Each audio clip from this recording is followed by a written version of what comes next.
commencer par saluer ma chère collègue et ministre de l'Accès à l'information, Mme DeSantis, que j'ai eu le plaisir de collaborer avec Mme DeSantis tout récemment, donc l'année passée, quand elle était ministre déléguée sur les dossiers de gouvernement ouvert. Et j'ai été ravi par sa maîtrise du sujet, mais également sa compréhension de la complexité des enjeux qui touchent le monde numérique, mais surtout particulièrement la question des données et l'importance des données pour les administrations et les gouvernements du futur. Et en collaborant ensemble, on a quand même posé des jalons importants d'une annonce prochaine que le gouvernement fera.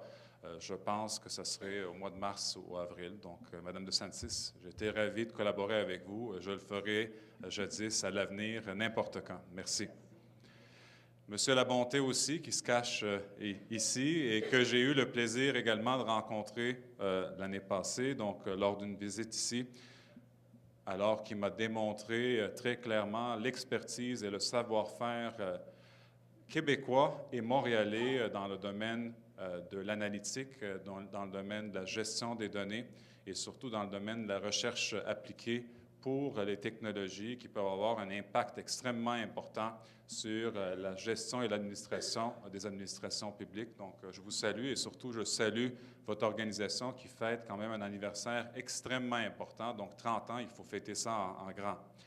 Et je suis ravi aussi d'être accompagné aujourd'hui avec trois collègues. Donc, je vois qui se cache au fond de la salle Sylvain Perra, donc le directeur des technologies d'information de la Ville de Montréal. Un homme très humble qui se cache, mais qui pourrait lever sa main pour que vous le reconnaissiez. Sylvain, oui, tout le monde te connaît maintenant, accompagné de Jean-Martin Thibault, donc notre architecte en chef à la Ville de Montréal, et aussi M. Gregory Kunz, qui travaille quotidiennement avec moi dans ces dossiers extrêmement importants pour notre ville, qui va fêter dans quelques années son 375e anniversaire. Aujourd'hui, je ne ferai pas un exposé typique parce que d'habitude, je parle en 30 et 45 minutes et je n'ai pas beaucoup de temps. Je dois retourner au conseil municipal pour débattre des enjeux qui concernent le quotidien des Montréalais. Mais pour faire un topo extrêmement bref, je vais parler plus spécifiquement des technologies qui vont jouer un rôle extrêmement important pour l'avenir de nos gouvernements et de nos administrations publiques, mais surtout la façon par laquelle nos administrations publiques et nos gouvernements peuvent prendre le potentiel énorme que ces technologies peuvent offrir et les appliquer pour le bien-être de l'ensemble des citoyens. Lors de notre arrivée en 2013, on voulait cibler trois valeurs importantes pour la transformation de la ville. Premièrement, la valeur de l'ouverture, la transparence, de rebâtir le lien de confiance avec la population, la valeur de l'innovation, parce qu'il fallait penser autrement, faire autrement, et surtout ne pas avoir peur de prendre des risques, et surtout une autre valeur qui est extrêmement importante, et en tant que responsable de technologie d'information à la Ville de Montréal, je la répète très souvent, c'est la valeur humaine, parce que la technologie n'est pas une finalité, la technologie est un moyen qui nous permet d'atteindre des objectifs très précis. Et c'est ces trois valeurs-là qui nous ont guidés et qui ont permis à la Ville d'établir des objectifs stratégiques dans trois créneaux extrêmement importants. Premièrement, le créneau des données. Aujourd'hui, aucune administration publique a le privilège de ne pas avoir une vision sur la gouvernance de ces données, donc toute la question du respect de la vie privée, toute la question de la protection des données stratégiques, mais également l'ouverture de ces données-là, parce que les citoyens, les partenaires, les fournisseurs, tout le monde veut avoir l'heure juste sur la situation de la ville ou du gouvernement en question.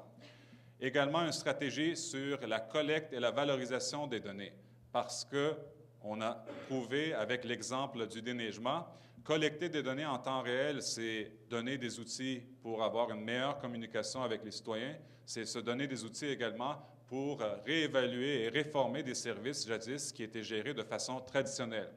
Mais le troisième élément qu'on oublie très souvent, c'est la matière la plus importante pour l'ensemble des Québécois et des Montréalais, c'est la matière grise. Elle n'émet pas du carbone et elle est renouvelable.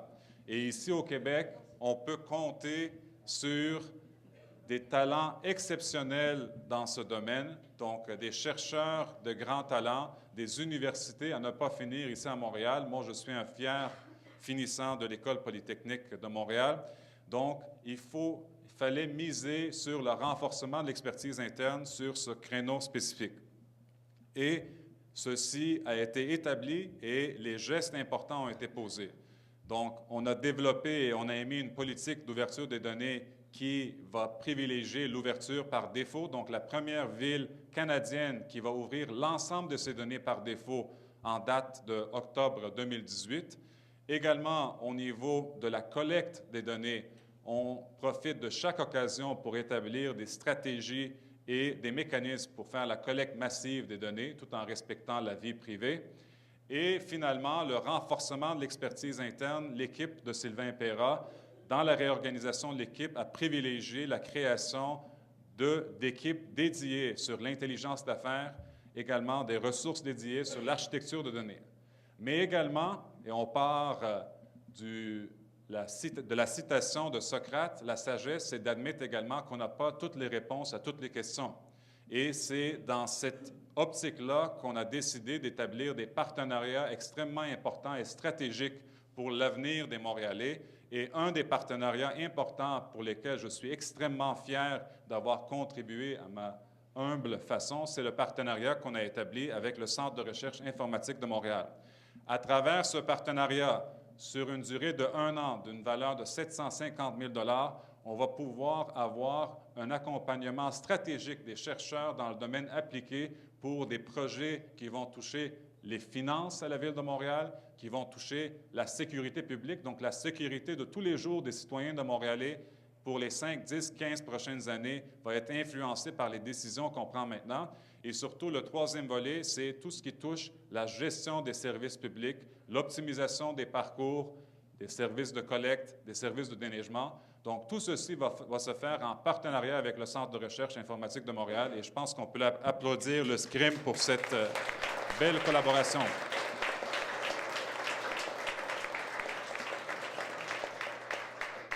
L'autre volet stratégique sur lequel la Ville a voulu avoir une position extrêmement claire, c'était sur la question des télécommunications. Vous savez, les besoins en bande passante doublent, triplent d'année en année au niveau des administrations publiques et dans le secteur privé. Avec l'avènement, et ça fait déjà maintenant 3-4 ans que les grandes organisations profitent des plateformes infonuagiques, des applications infonuagiques et des infrastructures en infonuagique, on va avoir besoin de bandes passantes. Et on ne pouvait pas se permettre d'être des spectateurs dans ce créneau-là aussi. C'est la raison pourquoi on a établi une vision d'approvisionnement des télécommunications qui nous a permis d'avoir plus de flexibilité pour accompagner la croissance de notre organisation, mais surtout, aux premières estimées, va nous permettre de dégager des millions de dollars d'économies pour l'ensemble des contribuables montréalais. En terminant, tout ceci est rendu possible par deux choses. Premièrement, une volonté de collaborer et d'avoir les meilleures pratiques des grandes villes à travers le monde, mais surtout la volonté très claire et nette de l'administration en place de privilégier la technologie, pas comme une dépense qu'on va payer à chaque année et on va oublier.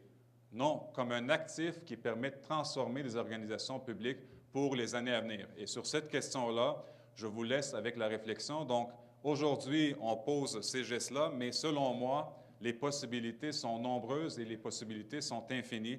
Et je pense que ça serait seulement la première collaboration. Il y en aura plusieurs autres avec le milieu de recherche appliquée pour nous permettre d'améliorer et de changer le visage de la deuxième plus grande métropole francophone du monde, qui est Montréal. Donc, bon 30e anniversaire et surtout, bonne continuité pour les 30 prochaines années. Merci beaucoup.